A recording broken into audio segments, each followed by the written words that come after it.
Take that, take that, take that, take that. So what is a brownfield? Basically, a brownfield is a contaminated piece of land.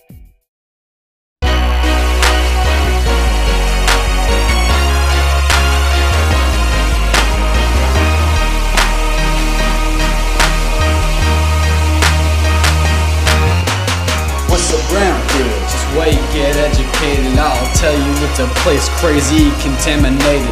Not many of y'all know them at all. You can find them in a place formerly industrial.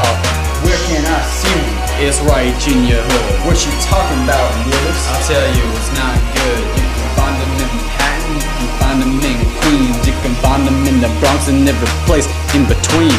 Why is it so bad? Cause it's used for land, y'all. You can use it for a living, you can use it for a mall. You can use it for a park, you can use it for a house, you can use it for your dog, you can use it for your mouse. How many are there? Do you really wanna know? More than 2,000 times that by 4.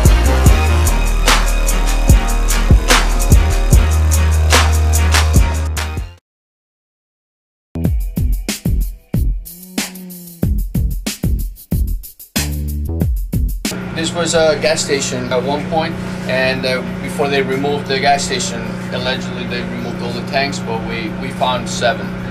When we did our initial investigation, we did over 16 samples of the soil in the surrounding area to determine the level of cleanup that was required. And you know, those initial 16 site investigation reports revealed we thought there was going to be 1 tank, that we were going to find 1 tank under the ground. Instead, we found 7. So the thing is, you never know until you actually get into the ground what's there. They knew that this was a gas station, and that they suspected that it might have some contamination on it. But before they do the building and even the design on it, they take borings, which is basically they shove a pipe into the ground and they take samples of the soil and they get an idea of what's in there. And at that, they knew at that point that it was contaminated. The cost of remediation is significant. On our project, which is a brownfield site, but it's not heavily contaminated by brownfield standards, it is not a heavily contaminated site, it's going to cost $1.5 million to clean up the contamination. On Public Place, which is a heavily contaminated site along the Gowanus Canal, 5.8 acres, there's wild estimates, but up to $700 million to clean that up. So who's going to bear the burden of cleaning that up? And is it the taxpayer burden? And how do you trace who actually is responsible for it? We were involved in the excavation, but we had a third party doing the actual remediation process, tracking everything down and filing the spill numbers, so forth.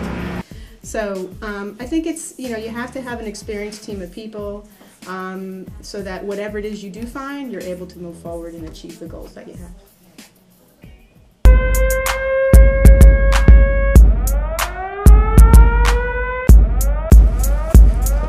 How we gonna clean? How we gonna clean? How we gonna clean? What's the process gonna be? How we gonna clean? How we gonna clean? How we gonna clean? What's the process gonna be? Excavate and clean it up. Excavate and clean it up. Excavate and clean it up. Excavate and clean it up. Who's gonna clean? Della, ooze, Della, ooze, Della, ooze, Della, ooze, Della, ooze, Della, ooze, Della, ooze, Della, ooze. Brownfields, we gonna clean up. We got brownfields. I was on Atlantic Ave and South Portland, 10-story condominium. Shorty says cheap apartments. Then I'm like, I gotta buy one of them. DC? Department. DEC? DEC? Environmental. DEC? Conservation. Soil washing the scrubs. Soil to remove and separate the parts of the soil needed. Therefore, soil washing alone is not good enough. Chemicals help to stick and store the nasty particles we no longer need. But fuels, metal, and pesticides, soil helps clean this shit. That's the triad way. We gotta clean. The answer is simple. Brownfields might be a shithole. They offer great space. That's why we need, girl. It might be hard, but we can do it. Developers come, they clean it up. Developers come, they clean it up. Developers come, they clean it up.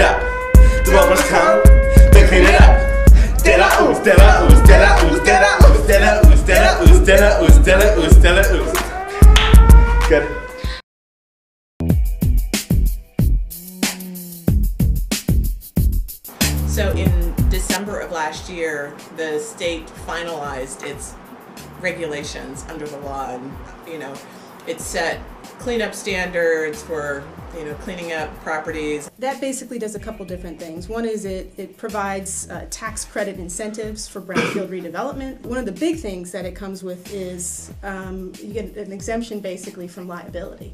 And if the state basically guarantees you against claims. And that's very, very significant in a brownfield redevelopment situation. We have the most lucrative tax credit structure in the country, and so developers can come in and they can develop the property and they get back a tax credit on the cleanup, which is the way that it is in most states. But in New York, what makes it even better for developers is that there's a tax credit on the actual construction of whatever they do. So if it's a mall or housing or whatever it is, the cost of construction of the new project gets a tax credit.